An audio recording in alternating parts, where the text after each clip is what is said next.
జై శ్రీరామ్. సో, రామాయణంలో మీ అందరికీ మార్క్స్ కోసం మీరు చదవచ్చు. తెలంగాణ, ఆంధ్రాలో ఉన్న చిన్నారులు. కానీ రామాయణంలో మీరు గట్టిగా చదువుకుంటే చాలా విషయాలు తెలుస్తాయి. సో, ఇప్పుడు రామాయణంలో ఎలా మంచి మార్క్స్ తీసుకొని రావాలి అనేది బోత్ తెలంగాణ అండ్ ఆంధ్రాకి కలిపి చెప్తాను. చాలా జాగ్రత్తగా వినండి. సో, ఎవరైతే నిజంగా రాముడి యొక్క నామంతో మీ యొక్క పబ్లిక్ ఎగ్జామ్స్ బాగా రాద్దాం అనుకున్న ఆలోచన ఉందో, రాముని యొక్క ఆలోచనలు, రాముని యొక్క ఆశీస్సులు మీకు కావాలని అనుకుంటే కింద కామెంట్ సెక్షన్‌లో జై శ్రీరామ్ అనుకుని ఒకసారి మెసేజ్ చేయండి చూద్దాం. ఎందుకంటే మనిషిగా ఆయనంత ఉన్నతంగా బతికిన వ్యక్తి కాబట్టి ఆయన నుండి మనం చాలా నేర్చుకోవచ్చు. కాబట్టి ఒకసారి కింద కామెంట్ సెక్షన్‌లో జై శ్రీరామ్ అనుకుని పెట్టి ఆయన ఆశీస్సులు కోరకండి. సో, ఇక మన సెషన్ స్టార్ట్ చేస్తాం. ఏంటి ఈ సెషన్? దీని యొక్క ఉపయోగం ఏంటి అనంటే తెలంగాణ, ఆంధ్రాలో ఉన్న పిల్లలకి రామాయణం అనే టాపిక్ ఉంది. దీంట్లో మంచి మార్క్స్ తీసుకొని రావాలి. ఇదే కదా సిట్యుయేషన్. ఓకే.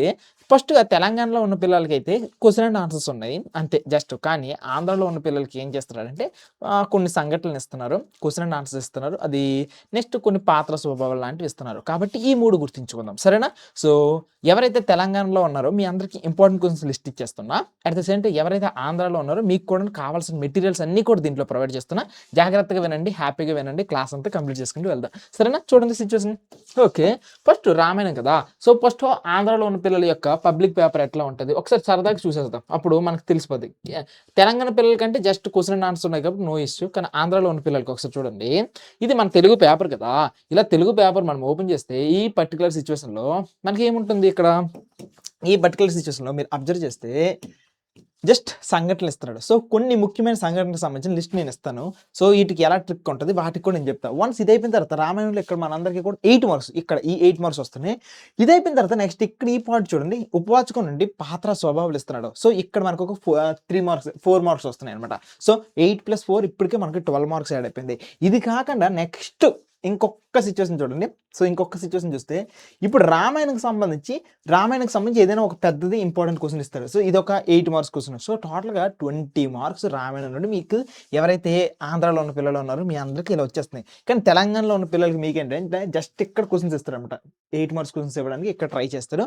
కాబట్టి 6 మార్క్స్ క్వెషన్స్ మీకు ఈ క్వెషన్స్ అనేవి ఇస్తారు. సో, మీకు ఇప్పుడు ఏం చేస్తారంటే కొన్ని ఇంపార్టెంట్ క్వెషన్స్ లిస్ట్ అనేది ఇస్తాను. అండ్ పాత్ర స్వభావాలు వీటికి సంబంధించిన లిస్ట్ కూడా ఇస్తాను. జాగ్రత్తగా వినుకుంటూ వెళ్ళండి. ఓకేనా? ఫస్ట్ పాయింట్ ఎవరైతే రామాయణానికి సంబంధించిన టాపిక్స్ నేర్చుకుంటారో ఇది ఈ రామాయణంలో కొన్ని ఇంపార్టెంట్ క్వెషన్స్ అనమాట. ఏంటి అంటే రామాయణం ఎందుకు చదవాలి? రామాయణం యొక్క ప్రాశస్త్యం ఏంటి? ఈ క్వెషన్ కొద్దిగా జాగ్రత్తగా వినండి. రామాయణం మనిషి జీవితానికి ఎలా ఉపయోగించగలదు? నెక్స్ట్ శివధనుస్సు యొక్క విధానం అడుగుతారు. లేకపోతే సీత అపహరణ ఎలా జరిగింది? శ్రీరామ్ సుగ్రీవుల యొక్క మైత్రి ఎలా జరిగింది? సీతాన్వేషణ యొక్క వృత్తాంతం. సో, సీతామాతను లంకకు పట్టుకుని వెళ్ళిపోయిన తర్వాత అన్వేషణ చేస్తారు కదా! ఆ అన్వేషణ మొత్తం కూడా రాయడం కోసం లంకా దహనము. సో, హనుమంతరావు లంకా దహనం చేస్తారు కదా! నెక్స్ట్ సేతు నిర్మాణం. సో, మొత్తం నలుడు అందరూ కలిసి రామరావణ యుద్ధము అట్ ద సేమ్ టైమ్ రామాయణంలోని మానవ సంబంధాలు. ఇవి కొన్ని మేజర్ క్వెషన్స్. ఓకే. వీటిని నేర్చుకుంటూ వెళ్ళండి. చాలా హెల్ప్ అవుతుంది. వన్స్ ఇది అయిపోయిన తర్వాత మీకు ఇంకా బాగా హెల్ప్ చేయడం కోసం నేనేం తీసుకొని వచ్చానంటే మనందరికీ రామాయణానికి సంబంధించి ఏ ఏ ప్లాట్ ఇస్తే ఎలా గుర్తుపెట్టుకోవాలని చాలా పెద్ద ప్రాబ్లమ్స్ ఉంటాయి. అంటే ఏంటి? సో, ఏ పార్ట్ ఇస్తే ఎలా గుర్తుపెట్టుకోవాలి? ఏ పార్ట్ ఇస్తే ఎలా గుర్తుపెట్టుకోవాలి? ఇవే కదా క్వెషన్స్. ఇన్ కేస్ బాలకాండ అనేది ఇచ్చారనుకో టాపిక్ నువ్వేం చేయాలంటే ఏదైనా ఒక వాక్యం గుర్తించేసి సంఘటనలు కావాలి కాబట్టి ఈ వాక్యం నుండి చూద్దాం. నెక్స్ట్ తెలంగాణ పిల్లలు ఇక్కడితో మీకు ఇంపార్టెంట్ క్వెషన్స్ అయిపోయి ఇక్కడ నుండి ఆంధ్ర పిల్లలకు సంబంధించినవి వినండి. ఓకేనా? సో, చూడండి ఎప్పుడైనా సంఘటన గుర్తించమన్నప్పుడు ఏదైనా వాక్యంలో నారదుడు అనే పేరు, బ్రహ్మ, వాల్మీకి, తమసా నది, సరయూ నది, కోసల దేశం ఇవన్నీ ఉంటే మీ అందరికీ కూడా అది బాలకాండ అనుకుని అర్థం చేసుకోవాలి. పుత్రకామేష్టి యాగము, శ్రీ మహావిష్ణువు, జనక మహారాజ్యం, మిథిలా నగరము, అహల్య, గౌతముడు, శివధనుసు ఈ మాటలు ఇచ్చినా సరే అది బాలకాండ. ఉన్న 6 కాండల్లో సో, ఈ కాండ అనేది తెలిసిపోతుంది. వన్స్ ఇది అయిపోయిన తర్వాత అయోధ్య కాండ పాయింట్ ఆఫ్ వ్యూ చూడండి. శ్రీరాముని పట్టాభిషేకము, అయోధ్య, కైకేయి, మందర, సుమంతుడు, 2 వారాలు. ఓకేనా? 2 వరాలు. సో, 2 వారాలు కైకేయికి సంబంధించిన 2 వారాలు. దశరథుడు స్పృహ కోల్పోవడము, గుహుడు నీకు చుట్టమా గుండెకు హత్తుకున్నావు, భరద్వాజ ఆశ్రమము, భరతుడు పాదుకులు, అత్రి మహర్షి ఆశ్రమం. సో, ఈ టాపిక్స్ వస్తే వెంటనే అయోధ్యకాండ. దాని తర్వాత అరణ్యకాండలో దండకారణ్యంలో తిరిగిన వారు, మునుల యొక్క ఆశ్రమాలు తిరిగారు, విరాధుడు అనే రాక్షసుడు, శరభంగ అనే మహర్షి, సుతీక్ష్ణ అనే మహర్షి, అగస్త్యుని శోధనాశ్రమము, అగస్త్యుని ఆశ్రమము అండ్ జటాయుతో పోరాటము, పంచవటి, దాని తర్వాత శూర్పణఖ, తర్వాత మారీచుడు, రావణాసుడితో సంభాషణ, బంగారు లేడుగా మారిన ఈ మారీచుడు, రావణాసుడు సీతను అపహరించడము, నెక్స్ట్ కబంధుడు, పంపా సరస్సు అండ్ క్రౌంచారణ్యం ఈ టాపిక్స్ వస్తే వెంటనే అది అరణ్యకాండ అనుకోని కళ్ళు మూసుకొని చెప్పేయాలి. ఓకే. డన్. అదయిపోయిన తర్వాత కిష్కింధకాండకి సంబంధించినవి బాగా వినండి. పంపా సరోవరం కొద్దిగా జాగ్రత్త. ఋష్యముఖ పర్వతం చాలా జాగ్రత్త. హనుమంతుడు, సుగ్రీవుడు వీళ్ళిద్దరు కాంబినేషన్ వచ్చిన, వాలి అనే టాపిక్ వచ్చిన, శ్రీరాముడి శోకం, శ్రీరాముడు బాధపడ్డాడు అనే మాట వచ్చిన, కిష్కింధకాండ అనే మాట వచ్చిన, లేకపోతే వాలికి సుగ్రీవుడికి యుద్ధం జరిగిందన్న, అంగదుడితో పోరాటం, అంగదుడు అనేది వాలి యొక్క కొడుకు కదా, సో ఈ టాపిక్ వచ్చిన, సముద్ర తీరంలో వానరుల సమాసం ఈ టాపిక్ వచ్చిన, ఇదంతా కూడా కిష్కింధకాండ. కిష్కింధ అనేది సుగ్రీవుని యొక్క రాజ్యం. వన్స్ ఇది అయిపోయిన తర్వాత ఆ తర్వాత చూడండి సుందరకాండ. ఎప్పుడైతే మహేంద్రగిరి నుండి పోరాటం చేస్తారో, మహేంద్రగిరి నుండి సో హనుమంతులు వెళ్తారు కదా, అది త్రికూట పర్వతము, రాక్షస స్త్రీలు అశోకవనంలో ఇబ్బంది పెట్టడము, నెక్స్ట్ సింసుపాక వృక్షము, నెక్స్ట్ హనుమంతుని తోకకి నిప్పు పెట్టడము, లంకను కాల్చడము, అరిష్టం అనే పర్వతము, మధువనము, దదిముఖుడు, మైనాకుడు, సింహిక అనే రాక్షసి ఈ పేర్లు వస్తే సుందరకాండ. ఎందుకంటే లంకకు పైన అవుతాడు, మళ్ళీ లంక నుండి రిటర్న్ వస్తారు. సో ఈ మధ్యలో బోల్డ్ అని పర్వతాలను దాటుకుంటూ, కొంతమంది రాక్షసులను దాటుకుంటూ, సో లంకిని అనే రాక్షసి ఇలాంటి వాటన్నింటినీ కూడా దాటుకుంటూ వెళ్ళాల్సి వస్తుంది. ఓకేనా. ఆ తర్వాత ఇంకా లాస్ట్గా సుందరకాండ అయిపోయింది కాబట్టి ఇక యుద్ధకాండ. యుద్ధకాండలోనే మనకి విభీషణుడు వచ్చేసి ఎంట్రీ ఇస్తాడు, సముద్రుడు సో ప్లేస్ ఇస్తాడు, నలుడు సో బ్రిడ్జ్ కడతాడు, సేతు నిర్మాణము, నెక్స్ట్ దండయాత్ర, సైన్యము, ఇంద్రజిత్తు సో రావణాసుడు యొక్క కొడుకు, నాగాస్త్రము, శక్తి అనే ఆయుధము, అంతఃపురము, కుంభకర్ణుడు, యుద్ధం, అతికాయుడు, బ్రహ్మాస్త్రం, ఇంద్రాస్త్రం, ఇంద్రుడు, మాతాలి, దివ్యరథం, విభీషణుడి యొక్క పట్టాభిషేకము, పుష్పక విమానము, శ్రీరాముల వారి శ్రీరామ పట్టాభిషేక మహోత్సవము, ఇవన్నీ కూడాను మనకి ఈ టాపిక్స్ అనమాట. కాబట్టి నా మాట ఏంటంటే ఒక్కసారి నేను రామాయణము ఎంతో కొద్దిగా గొప్ప ఒక పార్ట్ నేను చెప్పాను, జస్ట్ ఒక పార్ట్ కిష్కింధకాండ వరకు వచ్చినంత వరకు చెప్పాను. ఆ తర్వాత ఇంకాస్త నేను చెప్దామన్నప్పటికీ టైం అనేది సెట్ అవ్వట్లేదు. సో వీలైనంత వరకు కంప్లీట్ చేయాలని ఆశగా ఉంది ప్రసన్న అండ్ మిగిలిన పిల్లలు. సో కంప్లీట్ చేయడానికి ట్రై చేస్తాను, సరేనా. సో అంతవరకు ఇవి కొద్దిగా చదువుకోండి. నా తరపు నుండి సారీ తిప్పుతున్నా, అయినప్పటికీ కూడాను ఇవి కొన్ని ట్రిక్స్, ఓకేనా. సో కంప్లీట్ చేయలేకపోయినా సారీ నాన్న, ఓకేనా. కొద్దిగా బిజీగా ఉన్నాను కానీ చేయలేకపోతున్నానని గిల్ట్, రిగ్రెట్ ఎక్కువగా వచ్చేస్తుంది. సో మీ పబ్లిక్ ఎగ్జామ్స్కి ఎంతో కొంత సపోర్ట్ చేస్తాను, ఓకే. ఇంకొద్దిగా మీకు సపోర్ట్ చేయడానికి ఇంకొక పీడిఎఫ్ తీసుకుని వచ్చాను, వీటిని కూడా చూడండి. వీటిని కూడా తీసుకొని వచ్చాను. ఎప్పుడైనా రామాయణకు సంబంధించి ముఖ్యమైన సంఘటనలు ఇచ్చారనుకో, మీరు ఒకసారి వినండి.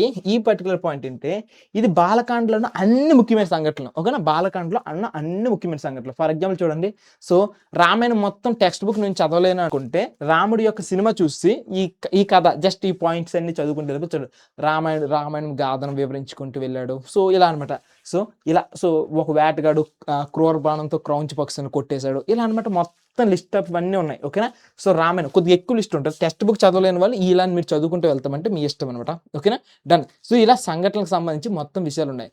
వన్స్ ఇది అయిపోయిన తర్వాత మీ అందరికీ పాత్ర స్వభావాలు ఉన్నాయి. పాత్ర స్వభావాల్లో చూస్తే మీకు నారదుడు, వాల్మీకి ఇలా డిఫరెంట్ అన్నీ ఉన్నాయి. బోల్డ్ అని ఉంటాయి, ఓకేనా. బోల్డ్ అని ఉంటాయి. మీకు ఎవరికైనా చిన్న లైన్స్తో బుల్లి లైన్స్తో పాత్ర స్వభావాల యొక్క లిస్ట్ కావాలంటే ఇది ఇక్కడ ఒక బుల్లి లిస్ట్ ఉంది. ఇది చిన్న పదాలతో ఉంటుంది అనమాట, చాలా చిన్నగా, ఓకేనా. సో సుమారు 28 ఉన్నాయి. సో 28 లిస్ట్ ఉంది. ఇది కాదు నాకు బుల్లి అక్షరాలతో కాదు, నాకు నిజంగా పెద్ద అక్షరాలతో కావాలి అనే క్వశ్చన్ ఉంటే, పెద్దగా కావాలి అనే పాయింట్స్ మీలో కొంతమంది చెప్తూ ఉంటారు. సో ఎవరైతే పెద్దగా కావాలన్నారో మీకోసం కూడా రెడీ చేస్తాను చూడండి. సో కొద్దిగా పెద్దగా కావాలంటే ఇక్కడ ఇంకొక మెటీరియల్ ఉంది, ఇది చూడండి. సో విశ్వామిత్రుడు, రాముడు, సీత, ఓకేనా. ఇలా పెద్దగా. సో మీరు పాత్ర స్వభావాలు అడగడమే లేటు, పెద్దవన్నీ కూడా ఇచ్చాను. సో మీకు రెండిట్లో ఏ వెర్షన్ నచ్చితే ఆ వెర్షన్, ఏదైనా పర్లేదు, ఏదైనా ఫైన్, ఓకేనా. సో రెండిట్లో మీరు ఏది చదువుకుంటామని మీ ఇష్టం. లేదన్నా నాకు ఇంపార్టెంట్ పాత్ర స్వభావాలు కావాలంటే ఇక్కడ ఒకసారి వినండి. నేను వాలి, భరతుడు, హనుమంతుడు, మందర, నెక్స్ట్ సుగ్రీవుడు, నెక్స్ట్ ఇదేంటారా సో కైకేయి, నెక్స్ట్ మారీచుడు, లక్ష్మణుడు ఇలాంటి పేర్లు ఇచ్చాను కదా. కిందసారి ఏమి ఇచ్చాడంటే త్రిజట అని కొన్ని పాత్ర ఇచ్చాడు. సో త్రిజట ఏది విభీషణుడి యొక్క కూతురు, ఓకేనా. సీతమ్మ వారు అశోకవనంలో ఉండేటప్పుడు ఆవిడ బాధపడుతున్నప్పుడు ఓదార్చిన వ్యక్తి కదా. సో ఈ లిస్టులో దాటి వచ్చింది కాబట్టి నేను ఏంటంటే చెప్తున్నానంటే ఒకసారి కష్టమో నష్టమో రామాయణం సినిమా చూసేయండి, ఓకేనా. నేను చెప్పిన రామాయణం వినేయండి, ఓకే. అండ్ పాత స్వభావాలు అంటే ఒకసారి చదివేయండి. అలాగో టైం ఉంది కదా. సో టైం లేకపోతే పద, టైం ఉంది కాబట్టి యూజ్ చేసుకుంటే మంచిది. వన్స్ ఇది అయిపోయింది కదా, ఇప్పుడు ఇంకాస్త ముందుకెళ్దాం. సో ఇక్కడతో పాత స్వభావాలు అయిపోయి ఇప్పుడు ఇంపార్టెంట్ క్వశ్చన్స్ లిస్టే కదా కావాలి. సో ఇంపార్టెంట్ క్వశ్చన్స్ లిస్ట్ మీకు ఎంతమంది చెప్పాను కాబట్టి ఈ లిస్ట్ చూడండి. ఇవి కొన్ని ఇంపార్టెంట్ క్వశ్చన్స్ లిస్టు, కానీ మీకు ఇంపార్టెంట్ క్వశ్చన్స్ లిస్ట్తో పాటు పెద్ద ఆన్సర్లు కావాలనుకుంటే చూడండి. సో కొద్దిగా పెద్ద పెద్ద ఆన్సర్‌లు కావాలి. సో, మంచిగా నేర్చుకుందామంటే చూడండి. సో, సైజ్ అనేది కొద్దిగా చిన్నగుంటాయి ఇక్కడివి. ఇక్కడివి. రామ లక్ష్మణులు విశ్వామిత్రుడిని యాగానికి రక్షించిన విధానము. ఇలా కొద్దిగా పెద్ద పెద్దగున్నాయి క్వెషన్స్. సో, ఇది కాకుండా మీకు ఇంకా కొద్దిగా పెద్ద కావాలి. ఇలా నాకొద్దన్నా నాకు ఇంకొద్దిగా సైజ్ పెద్దగుంటే చాలా బావుంటదని ఫీలింగ్ ఉంటే చూడండి. ఇక్కడ ఉదాహరణకి ఇక్కడ క్వెషన్స్ ఉన్నాయి చూడండి. సీతాహపహరణ గురించి క్వెషన్స్. లేకపోతే శ్రీరాముడు వనవాసానికి వెళ్ళడానికి కారణాలు ఇలా పెద్ద పెద్దగా క్వెషన్స్ ఉన్నాయి. రెండిట్లో మీకు ఎలా కావాలంటే అలా మెటీరియల్ ఉంది. కాబట్టి ఈ వీడియోలో నేనేం చెప్తున్నానంటే మీ అందరికీ నేను చేయలేకపోయాను. రామాయణం అయితే మీకు సగం వరకు చెప్పి సగం ఆపేసాను. తప్పు చాలా బాధగా అనిపిస్తుంది. కానీ అట్‌లీస్ట్ మీకు కొన్ని సంఘటనలు చెప్పడానికి ట్రిక్ ఇచ్చి చెప్పాను. ట్రిక్‌తో పాటు సంఘటనల యొక్క లిస్ట్ ఇచ్చాను. వీటితో పాటు ఇంకొకటేంటంటే అంతే అన్నిటికి డబుల్ డబుల్ ఆల్టర్‌నేట్ ఇచ్చాను. పాత స్వభావాలు చిన్నవి, పాత స్వభావాలు పెద్దవి. ఇంపార్టెంట్ క్వెషన్స్ యొక్క లిస్ట్ ఇచ్చాను. అండ్ ఏదైతే లాంగ్ ఆన్సర్స్ క్వెషన్స్ ఉన్నాయో వాటికి సంబంధించిన కొద్దిగా సైజ్ చిన్నగా ఉండేటట్లు, కొద్దిగా సైజ్ పెద్దగా ఉండేటట్లు మీకు లిస్ట్ ఇచ్చాననమాట. ఇది సిట్యుయేషన్ అంతా కూడాను. ఓకే. సో, మీకు నేను చెప్పాలనుకున్నదేంటంటే ఎక్స్‌ట్రీమ్‌లీ సారీ. సో, వీలైనంత వరకు ట్రై చేస్తా చేయడానికి. అండ్ ఒకటే ఒక మాట చెప్తున్నా. ఈరోజు ఈవినింగ్ 3:00కి లైవ్ ఉంది. Social live. And public exams వరకు కూడాను. పబ్లిక్ ఎగ్జామ్స్ అయిపోయి లాస్ట్ సోషల్ ఎగ్జామ్ రాస్తారు కదా! అప్పటి వరకు కూడా మీ చేతిని విడిచిపెట్టము. ఫిజిక్స్ వాళ్ళ తరపు నుండి ఓకేనా? మీ భాస్కర్ అన్న మాటగా చెప్తున్నాడు. మీకు అస్సలు ఏ కష్టము రానివ్వము. మెటీరియల్స్ పాయింట్ ఆఫ్ వ్యూలో, క్లాసెస్ పాయింట్ ఆఫ్ వ్యూలో అన్ని పాయింట్స్‌లో మేము ఇస్తూనే ఉంటాం. సో, మీకు ఒకటే ఒక మాట చెప్తున్నా. ఎప్పుడైనా గుర్తుంచుకోండి. ఫాలో అయితే ఎవరినో ఒకరినే ఫాలో అయితే మంచిది. ఏదైనా ఒక ఛానలే. 10 ఛానల్స్ ఈ మూవ్‌మెంట్‌లో ఫాలో అవ్వడం వేస్ట్ అనమాట. ఓకేనా? సో, డిసైడ్ అవుతూ ఒకసారి భాస్కర్ అన్న అండ్ టీమ్‌తో నడుస్తాం అనుకుంటే నీకు ఏ కష్టం రాకుండా నీట్‌గా ప్లాన్ చేసి పెట్టేసాను. టీచర్స్‌ని రెడీ చేశాను. ఓకే. క్లాసెస్‌ని రెడీ చేశాను. షెడ్యూల్స్‌ని చేయించాను. సో, వీలైనంత వరకు మెటీరియల్స్ రెడీ చేస్తున్నా. మెటీరియల్స్ ఇవ్వడానికి. ఓకే. సో, నడుద్దాం అనుకుంటే హ్యాపీగా రా. సో, ఎవరికైతే హ్యాపీగా ఫీల్ అయ్యారో మీ అందరికీ కూడాను ఒకసారి కింద జై శ్రీరామ్ అనుకోని మెసేజ్ పెట్టండి. చాలు కడుపు నిండిపోద్ది. సరేనా? జై శ్రీరామ్.